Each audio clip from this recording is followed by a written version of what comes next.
예수 그리스도의 나심은 이러하니라. 그 모친 마리아가 요셉과 정혼하고 동거하기 전에 성령으로 잉태된 것이 나타났더니 그 남편 요셉은 의로운 사람이라 저를 드러내지 아니하고 가만히 두고자 하여요.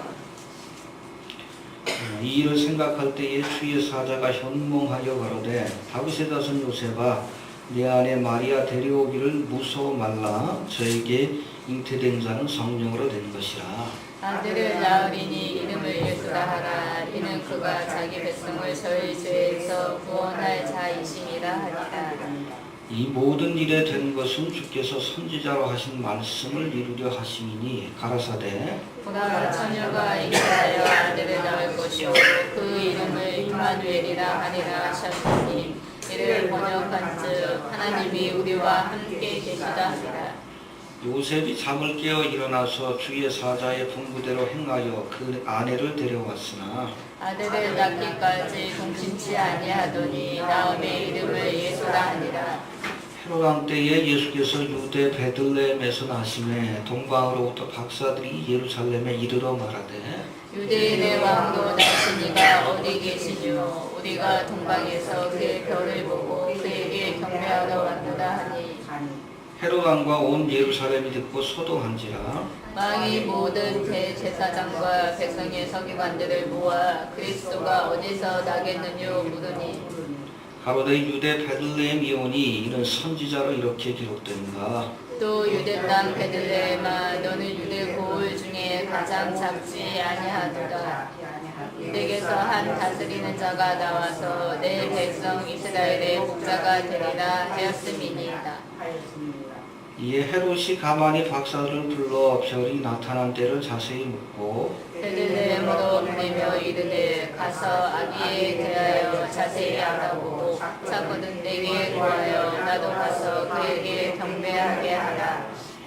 박사들이 왕의 말을 듣고 갈새 동방에서 보던 그 별이 문득 앞서 인도하여 가다가 아기 있는 곳 위에 머물러 섰는지라. 저희가 별을 보고 가장 크게 기뻐하더라.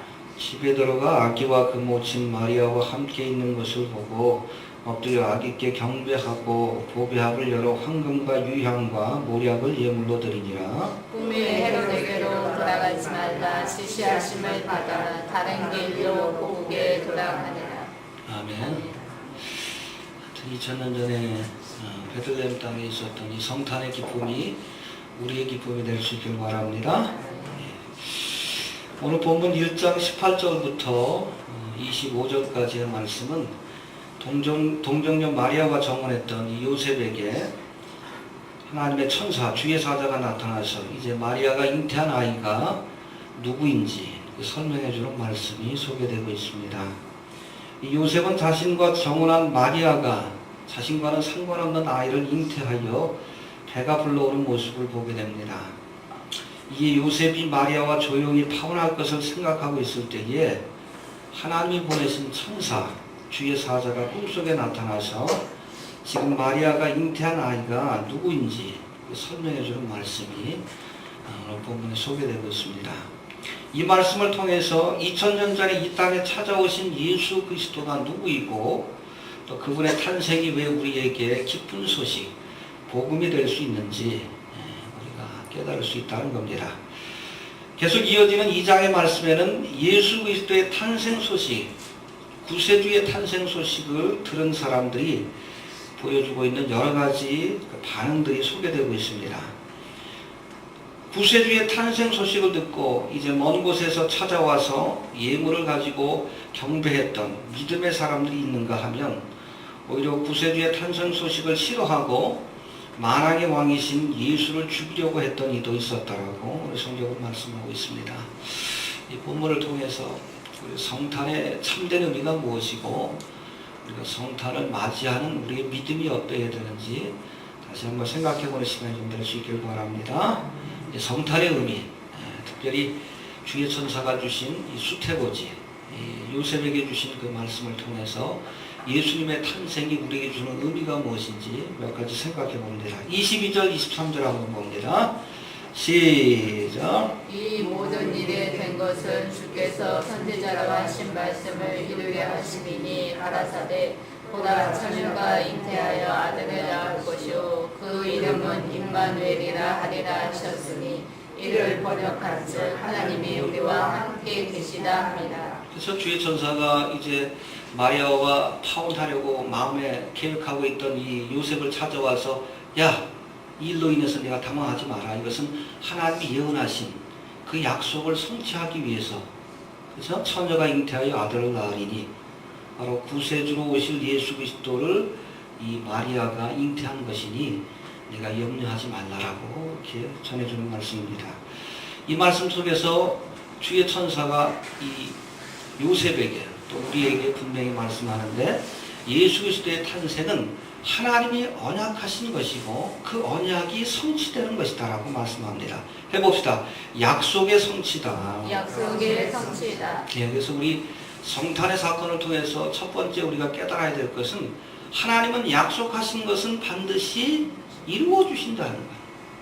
그것이 바로 예수 그리스도 구세주의 탄생, 이 성탄의 사건이 주는 첫 번째 기쁨이요, 가장 큰 교훈이라는 사실을 기억할 수 있게 되길 바랍니다. 여러분, 성경에 보면 인간이 범죄하여 타락하여 에덴의 축복을 빼앗기고 죽음의 형벌이 찾아오는 그 순간부터 하나님은 인생을 구원하시기로 계획하시고 또 구세주를 보내주시겠다는 약속을 주셨어요. 해봅시다. 구세주를 보내주리라. 그렇죠? 죄의 삭신 사망, 사망의 저주와 형벌로부터 구원하여 영생을 얻을 수 있는, 영원히 살 수 있는. 여러분, 이것은 우리가 세상에 살면서 들을 수 있는 소식 가운데 가장 기쁜 소식이에요. 온 천하를 얻어도 우리가 생명을 잃으면 무슨 의미가 있겠어요? 이 땅에서 부귀영화를 누려도 죽어서 지옥 갈 운명이라면 그것이 무슨 의미 있는 삶이겠습니까? 여러분, 죄의 문제를 해결해야 합니다. 알겠습니까?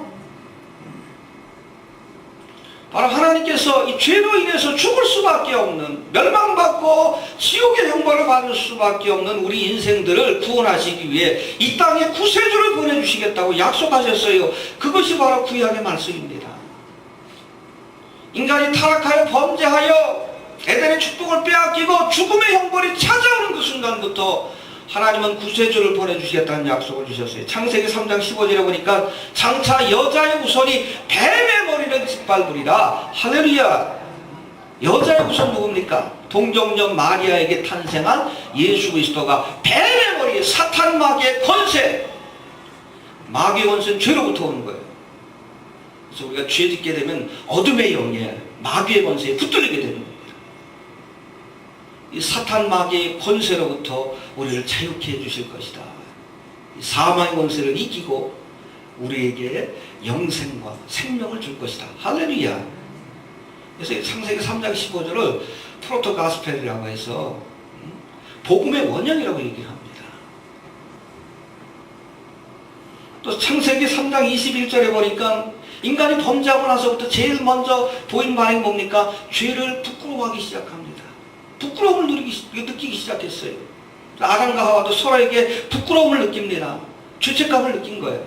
그래서 부끄러움을 가리기 위해서 무화과 나무 잎으로 부끄러운 데를 가렸지만 이게 조금만 시간 지나가면 이게 다 사라져 버립니다. 말라버려요. 그래서 저들의 부끄러움을 가려주기 위해서 하나님께서 가죽옷을 지어 입혔다라고 성경은 말씀합니다. 해봅시다. 가죽옷을 지어 입혔다. 그렇죠? 최초로 가죽옷을 입은 사람이 아담과 하와입니다. 알겠습니까? 근데 여러분, 가죽옷을 지어 입혔다는 것은 가죽을 만들기 위해서는 뭐가 있어야 돼? 반드시 희생이 필요한 거예요. 그래서 성경에 구체적으로 안 나왔지만 아마 양가죽옷을 지어 입혔을 거예요. 어린 양의 희생이 없이는 가죽옷을 지어 입을 수가 없어요. 즉 죄의 부끄러움을 가릴 수가 없는 겁니다. 이 아담과 하와를 위해서 희생된 그 어린 양, 이것이 바로 십자가에서 우리를 대신해서 우리의 죄를 가려주시기 위해서 희생하신 예수 그리스도의 십자가의 희생을 예표하고 있는 거예요. 할렐루야. 더나아가 여러분, 모세가 시내산에서 십계명과 함께 가져온 게 있습니다. 뭘 갖고 왔습니까? 성막의 모형도. 그래서 많은 사람들은 십계명을 중요시 여기는데 아니, 십계명보다 더 중요한 것이 성막이에요. 율법을 상징하는 십계명의 역할은 죄를 깨닫게 하는 거예요. 살인하지 마라, 간음하지 마라, 그 말씀을 통해서. 하나님을 섬겨야 한다, 우상 섬기면 안 된다, 그 말씀을 통해서 우리가 죄인이라는 사실을 깨달았습니다. 깨달았으면 이 죄 문제를 해결하기 위해서 어디로 나갑니까? 성막으로 나가서 거기서 드려지는 제사를 통해서, 희생의 제사를 통해서 죄사함을 받고 하나님과의 관계를 회복하는 거예요. 그래서 성막과 거기서 드려지는 모든 희생의 제사는 예수 그리스도의 십자가의 사역, 십자가의 공로, 대속의 십자가를 우리에게 보여주고 있어요. 이게 복음입니다. 성막이 복음이에요. 그런가 하면 이스라엘 멸망을 전후로 해서 기록된, 우리가 이것을 선지서라고 얘기를 합니다. 해봅시다. 선지서. 이사야로부터 시작이 돼가지고 말라기까지 선지서라고 얘기하는데, 이 선지서의 글 속에는 장차 다윗의 후손으로 오시는 메시아에 대한 약속이 계속 소개되고 있어요. 할렐루야. 이스라엘의 왕정시대가 실패로 끝났거든요. 이스라엘 백성들이 깨달은 거예요. 야, 사람이 세운 왕 가지고는 안 되겠구나. 하나님이 보내신 구세주 메시아가 오셔서 우리를 통치해야 비로소 이스라엘 땅에 하나님의 나라가 건설되고 이 죄악 많은 이 땅에 하나님의 나라가 실현될 수 있다. 그게 바로 메시아 대망사사입니다. 그 메시아가 누굽니까? 예수 그리스도. 그래서 여러분 선지서에 보면 장차 오실 메시아, 물론 초림뿐 아니라 재림에 관한 그런 예언의 말씀들이 너무너무 많이 등장해요.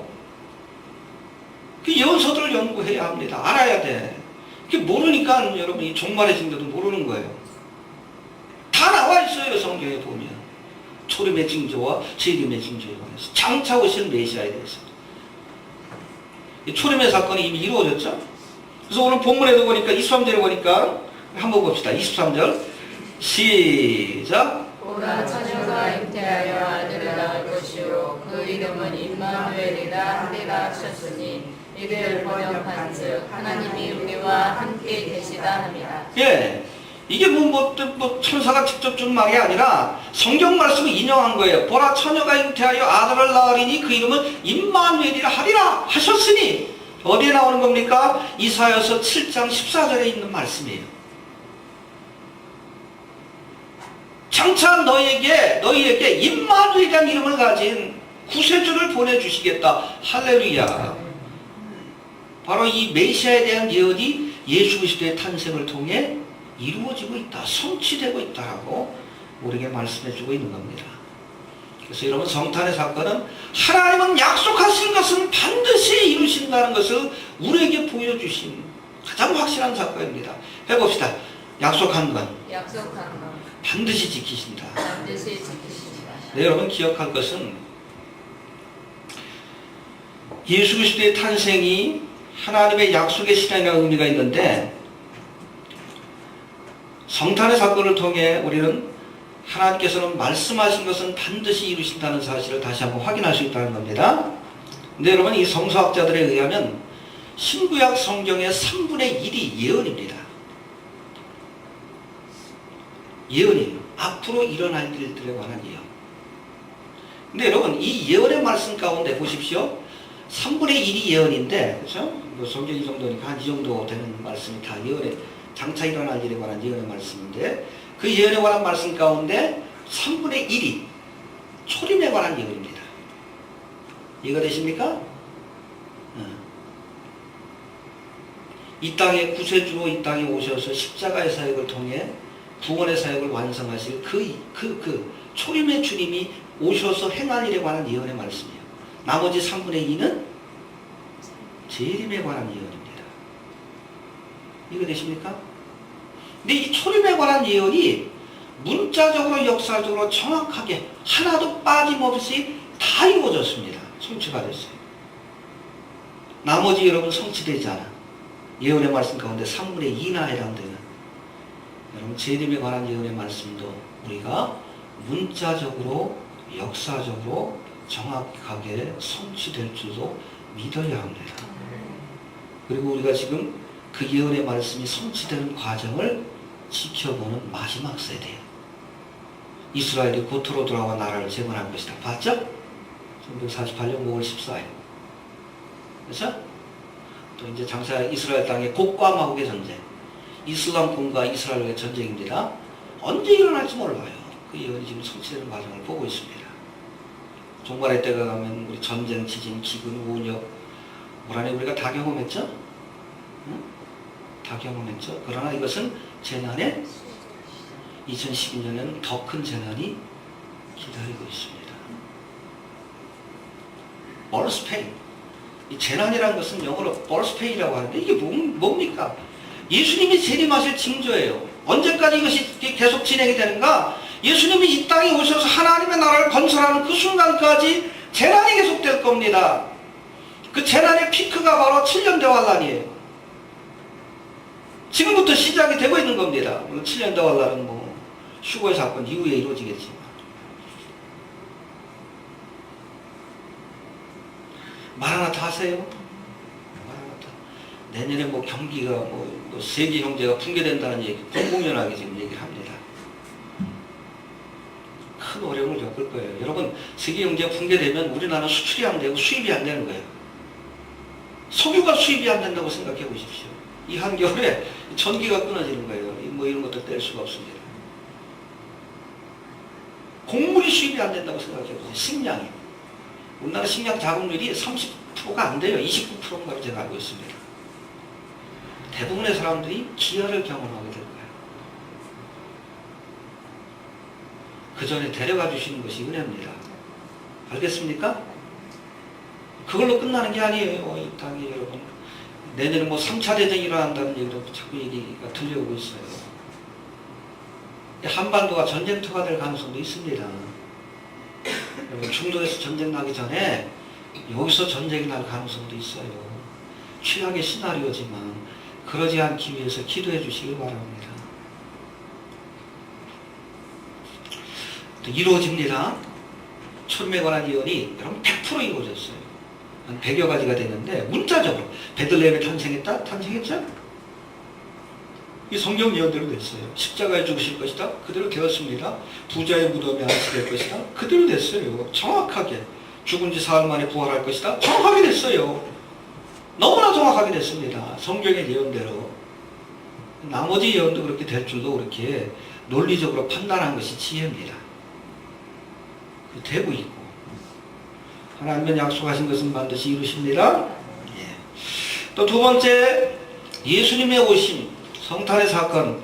예수님이 오셨는가? 우리를 죄의 저주와 형벌로부터 구원하기 위해서 구세주가 오신 겁니다. 알겠습니까? 21절 한번 봅시다. 21절. 시작.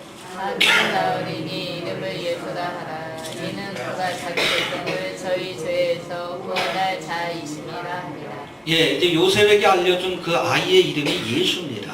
그 이름을 예수라고 지어라. 하나님이 그 이름을 지어주셨어요. 근데 예수란 이름은 원래 히브리어로는 여호수아입니다. 여호수아.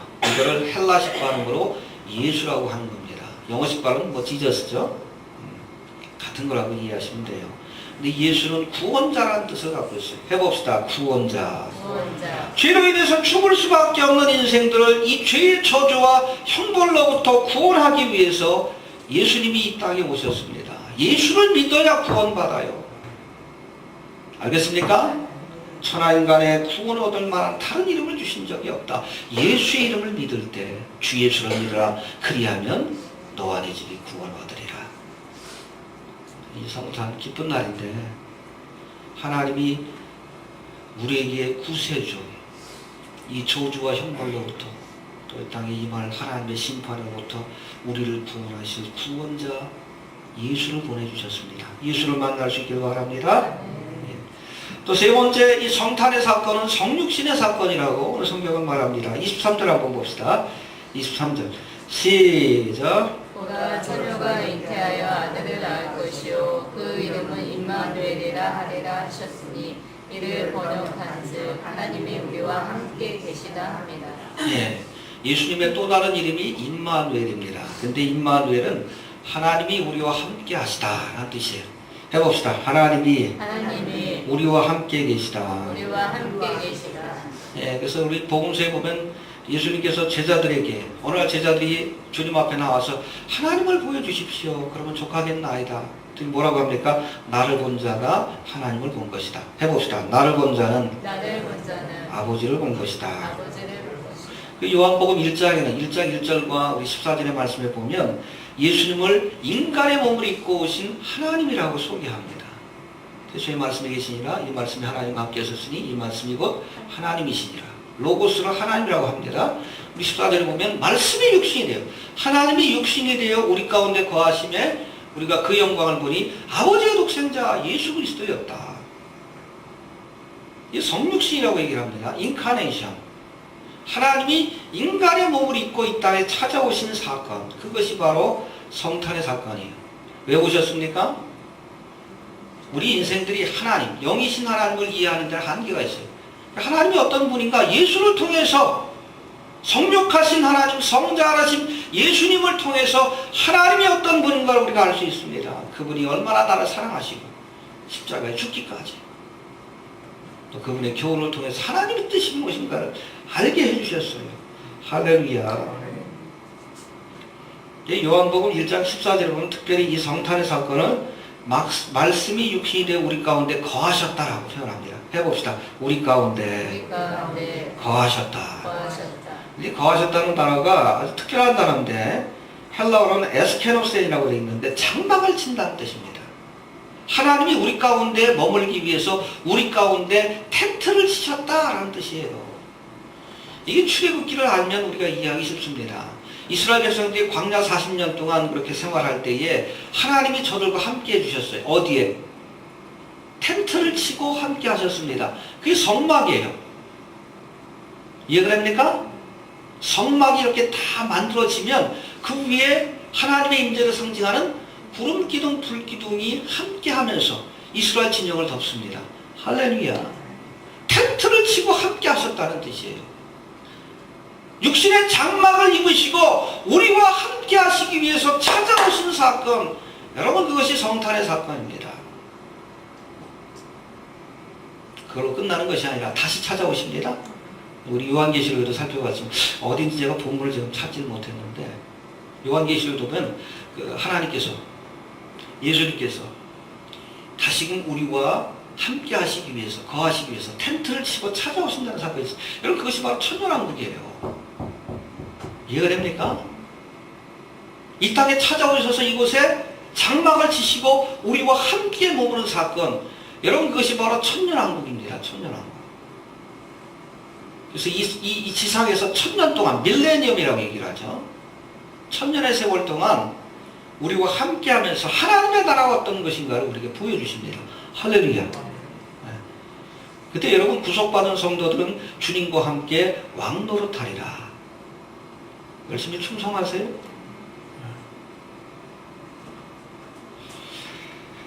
또 지금까지 하나님 편에서 성탄절의 사건을 우리가 생각해 봤는데, 그렇다면 이제는 우리 편에서, 그렇죠? 하나님이 이렇게 성탄의 귀한 선물을 주셨는데 이 성탄을 맞이하는 우리가 어떠한 믿음으로 이 성탄을 바라보고 이 성탄을 맞이해야 될지 우리가 다시 한번 생각해 보는 시간을 갖도록 합니다. 먼저 이 성탄의 소식을 듣고 헤롯 왕과 예루살렘 사람들이 보여준 반응을 생각해 보고자 합니다. 우리 2장을 한번 봅니다. 2절 3절 한번 봅시다. 시작. 유대인의 왕도 나신 이가 어디 계시뇨? 우리가 동방에서 그의 별을 보고 그에게 경배하러 왔도다 하니 헤롯 왕과 온 예루살렘이 듣고 소동한지라. 예, 해봅시다. 소동한지라. 예.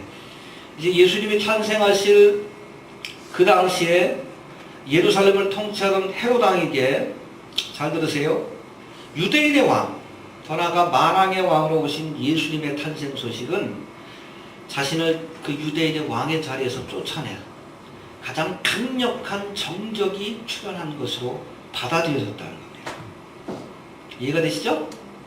옛날에 보면 우리 이조시대 때도 그렇고 모든 서양의 역사도 그렇고 이 권력 앞에서 그야말로 부모도 자식도 없는 그 관계를 우리가 알 줄로 압니다. 그렇죠? 조카를 죽이기도 하고 부모를 죽이고 건전을 뺏기기도 하고, 이 권력의 욕심이 강한 이 헤롯 왕에게 이 아기 예수의 탄생, 유대인의 왕, 만왕의 왕으로 오신 예수님의 탄생은 자신의 권자, 왕의 자리를 위협하는 가장 큰 사건이라고 이렇게 이해한 것 같습니다. 그래서 이 동방박사를 속여서 예수님이 탄생하신 구체적인 장소가 어딘지 알려고 했어요. 야, 오는 길에 나한테 그 장소를 알려줘라. 나도 가서 경배하겠다. 실상은 가서 죽이려고. 이것이 실패하자 베들레헴 땅에 태어난 어린아이들, 그래서 2살 이하의 어린아이들을 다 죽여버렸다고 했어요. 16절 한번 봅시다. 2장 16절 시작. 이에 헤롯이 박사들에게 속은 줄을 알고 심히 노하여 사람을 보내어 베들레헴과 그 모든 지경 안에 있는 사내 아이를 박사들에게 자세히 알아본 그때를 표준하여 2살부터 그 아래로 다 죽이니. 왜 죽였습니까? 예수를 죽이기 위해서. 물론 예수님은 주의 천사가 급히 고지해서 그 자리를 떠납니다. 근데 베들레헴 땅에 있던 그렇죠? 무지한 아이들이 희생을 당했어요. 스스로 왕노릇하면서 참된 왕으로 오신 예수의 오심을 끝까지 방해하려고 했던 이 헤롯은 여러분 마지막 때에 등장할 적그리스도를 예표하고 있습니다. 알겠습니까?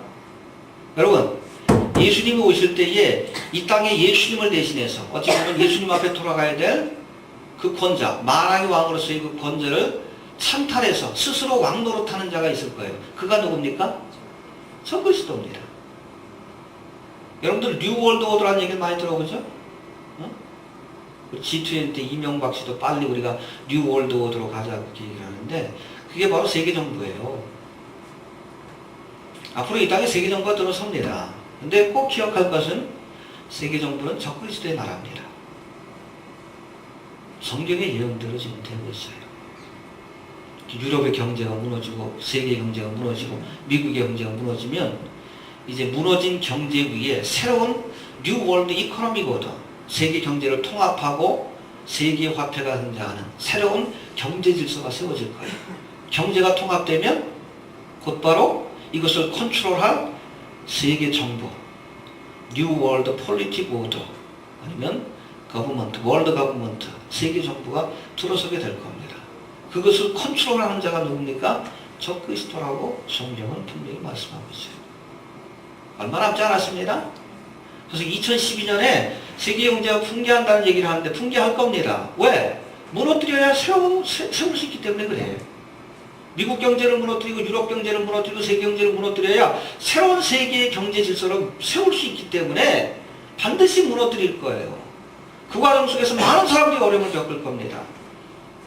이 무너진 세계 경제의 새로운 질서를 세우는 이 적그리스도를 마치 메시아처럼 많은 사람들이 환영하고 영접하게 될 거예요. 하지만 그가 결국 이 세상을 멸망의 길로 인도하게 될 것이다 라고 성경은 말씀합니다. 헤롯이 바로 이런 적그리스도를 예표하는 인물인 사실을 기억하시길 바랍니다. 또 3절에 보니까 이 동방박사가 들려주는 성탄의 소식 앞에 온 예루살렘이 헤롯 왕뿐 아니라 예루살렘이 소동했다. 해봅시다. 예루살렘이 소동했다. 문제는 이런 소동이 구체적인 믿음으로 표현되지 않았다는 겁니다. 떠들썩한 소동은 있었지만 구세주가 오셨대. 유대인의 왕이 오셨대. 소동은 있었지만 동방박사처럼 예수님을 찾아가 믿음으로 경배하는 사람은 한 사람도 없었어요. 떠들썩함은 있지만 성탄의 참된 의미를 깨닫고 주님 앞에 나와서 경배하는 사람들은 적었다는 겁니다. 요즘도 그렇잖아요. 그렇죠? 세상 사람들도 크리스마스가 되면 막 좋다고 막 떠들어. 근데 그 의미를 알고 정말 주님 앞에 나와서 믿음으로 경배하는 사람들은 적다는 얘기예요. 2000년 전이나 오늘 우리가 경험하고 있는 이 성탄절이나 똑같은 현상을 우리가 지금 보고 있다는 거예요. 떠들썩하고 지나가지 말고 이 성탄절이 주는 참된 의미가 무엇인가 깨닫고 그 은혜를 우리가 믿음으로 표현할 수 있는 시간들이 되어야 한다는 거예요. 이해가 되십니까? 그런가 하면 4절에 보면 성탄의 소식을 듣고 놀란 이 헤롯 왕이 서기관, 여러분 서기관이라 그러면 성경을 집중적으로 연구하는, 요즘으로 말하면 신학 박사들입니다. 서기관들을 불러서 예수 그리스도가 탄생할 구체적인 장소에 대해서 묻습니다. 4절 한번 봅시다. 4절 시작. 왕이 모든 대제사장과 백성의 서기관들을 모아 그리스도가 어디서 나겠느냐 묻으니. 네, 물으니까 그 사람들이 알았어요, 몰랐어요? 정확하게 알았어요, 정확하게. 왜? 성경을 알고 있으니까. 5절 6절 봅시다. 시작. 가로되 유대 베들레헴이오니 이는 선지자로 이렇게 기록된 바 또 유대 땅 베들레헴아 너는 유대 고을 중에 가장 작지 아니하도다. 내게서 한 다스리는 자가 나와서 내 백성 이스라엘의 목자가 되리라 하였음이니. 네, 헤롯이 서기관들을 불러서 예수의 탄생할 장소에 대해서 물으니까 저들이 미가서 5장 2절의 말씀을 정확하게 인용해서 베들레헴에서 탄생하실 것이라는 사실을 알려줍니다. 일평생 성경을 연구하던 자들이기 때문에 메시아가 탄생할 구체적인 장소를 정확히 알고 있었어요. 하지만 알면서도 그 누구 하나도 구세주 되신 예수님을 경배하러 찾아갔다는 말씀이 없어요. 여러분, 아는 것만 가지고는 안 돼요. 알았으면, 깨달았으면, 구세주가 오셨다는 사실을 알았으면 찾아가서 경배해야죠. 이 서기관들은 오히려 자신들의 지식을 이용해서, 그렇죠? 예수님을 죽이려고 했던 헤롯을 도왔다는 거예요. 보세요. 신학자요 목사인데 보십시오. 누구의 편이 되어서? 헤롯의 편이 되어서 예수를 죽이는데 도움을 주고자 했어요. 하나님의 종이라는 이름을 갖고 있습니다. 근데 실제로는 마귀의 종 노릇하는 자들이었어요.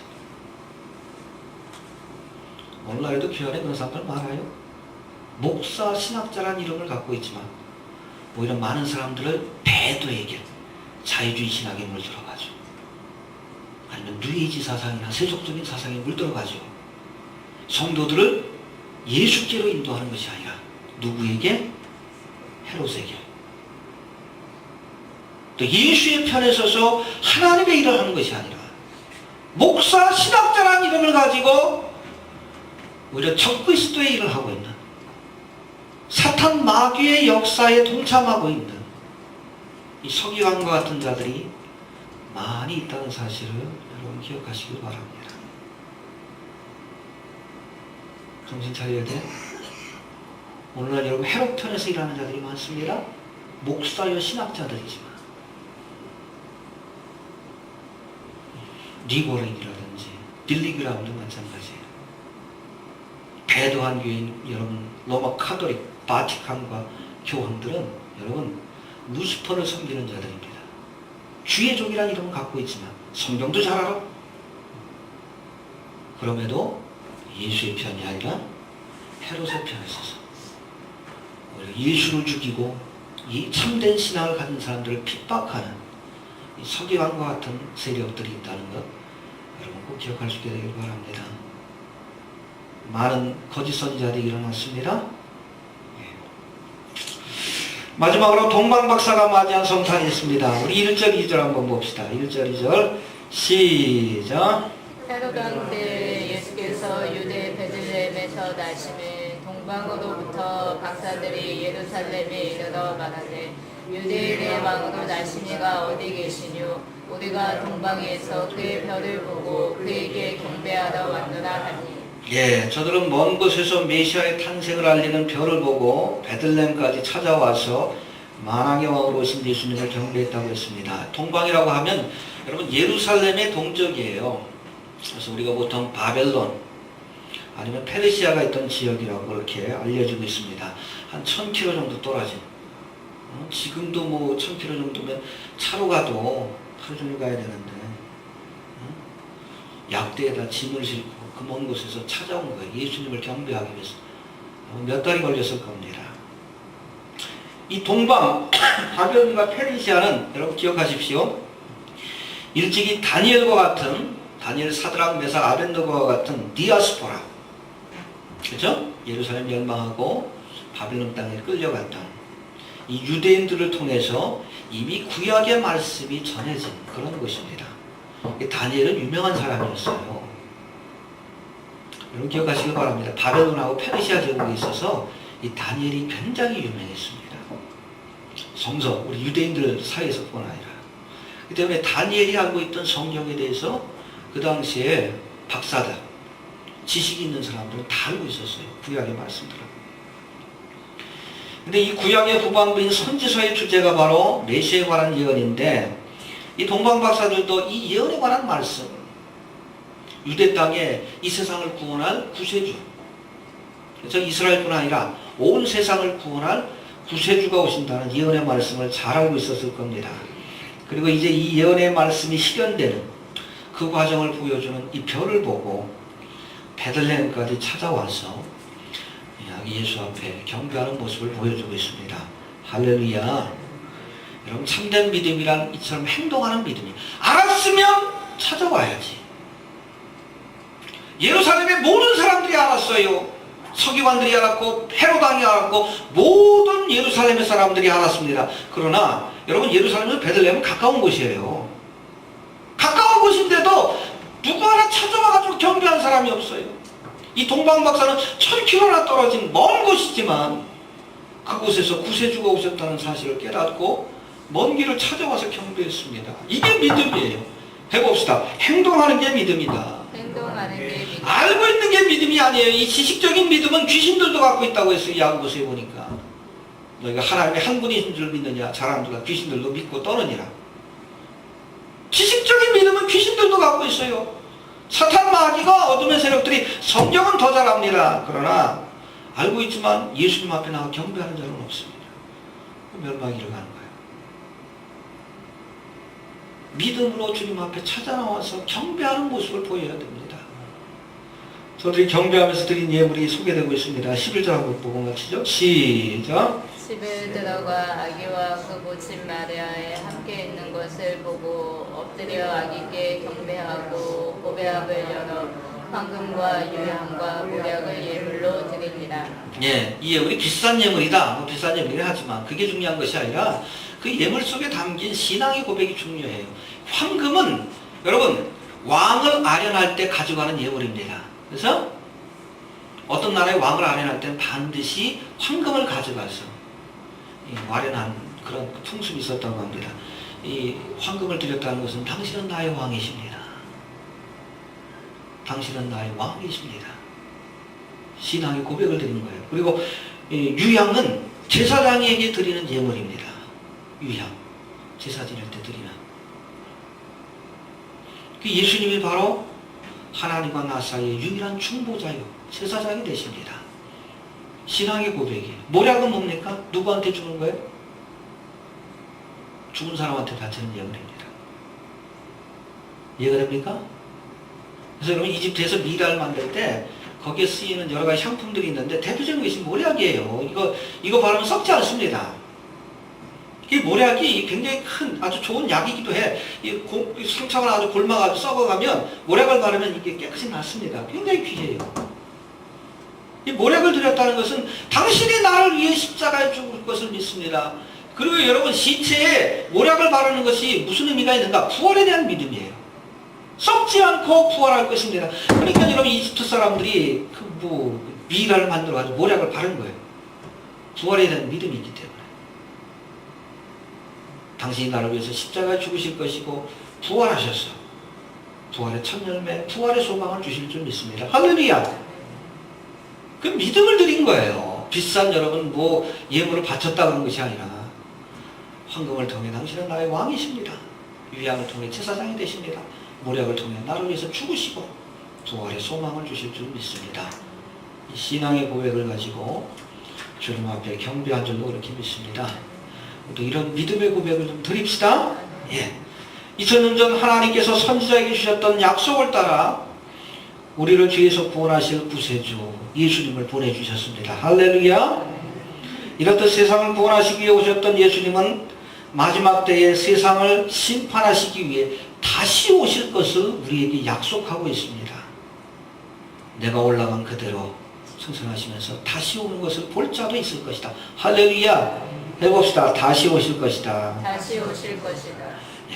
다시 오실 때에 이 동방박사와 같이 믿음으로 예물을 준비한 자들, 기름과 믿음을, 황금과 유향과 모략이라는 믿음을 예비한 사람들, 이런 사람들은 다시 오는 주님을 기쁨으로 영접하게 될 겁니다. 할렐루야. 하지만 이 땅에 주님과는 상관없는 삶을 살아왔던 자들에게는 예수님의 오시는 소식이 저 헤롯 대왕처럼 무섭고 두려운 심판의 소식이 될 거라는 사실을 여러분 꼭 기억할 수 있게 되길 바랍니다. 성탄절은 다시 한번 반복됩니다. 알겠습니까? 오신다는 그 사건, 초림의 사건, 재림의 사건으로 다시 한번 반복될 겁니다. 내가 동방박사와 같이 믿음의 예물을 준비하고 주님을 영접할 것인지, 아니면 두려움 가운데 이렇게 영접하게 될 것인지, 다시 한번 우리의 믿음을 돌아보고 점검할 수 있는 그런 시간들이 될 수 있길 바랍니다. 알겠습니까? 해봅시다. 기쁘다. 기쁘다. 구주 오셨네. 구주 오셨네. 네, 구세주로 주님께서 이 땅에 오셨고, 누구든지 예수를 믿으면 죄사함을 받고 하나님의 자녀가 되는 영생을 선물로 얻는 귀한 은총 가운데 참여하게 될 줄로 그렇게 믿습니다. 주신 말씀 붙들고 몇 번 다 같이 한번 통성으로 기도합니다. 하나님 은혜를 감사합니다.